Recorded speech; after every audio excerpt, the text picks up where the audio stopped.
இன்றைக்கி நம்ம என்ன வண்டி பார்க்க போகிறோன்னு பார்த்தீங்கன்னா ஃபோர்டு ஈகோஸ்போர்ட்டு. இந்த வண்டியில் வந்து என்ன கம்ப்ளைண்ட்டுன்னு பார்த்தீங்கன்னா சாவி சுத்தமாக தொலைஞ்சிருச்சு. இதுதான் நம்ம ரெடி பண்ண ஒரிஜினல் கீ. லாக்கு, அன்லாக்கு, வண்டி ஸ்டார்ட் ஆகுது பாருங்கள்.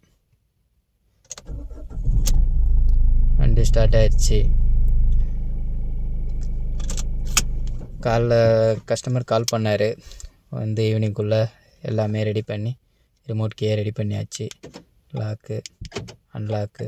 இதே போல் உங்களுக்கு எதனா ஒரிஜினல் கீ ரெடி பண்ணோன்னா மேலே தெரிகிற நம்பருக்கு கான்டாக்ட் பண்ணுங்கள். எல்லா மாடல் டைப்பும் கார் ஈகோஸ்போர்ட்டு, ஃபோர்டு ஆஸ்பயர் எல்லா மாடலும் நாங்கள் ரெடி பண்ணுவோம். இதே போல் உங்களுக்கு எதனா ஒரிஜினல் கீ இல்லை கீ ஒர்க் ஆகலை, ரிமோட்டு ப்ராப்ளம் எதனா ப்ராப்ளம்னா மேலே தெரிகிற நம்பருக்கு கான்டாக்ட் பண்ணுங்கள். தேங்க்ஸ் ஃபார் வாட்சிங்.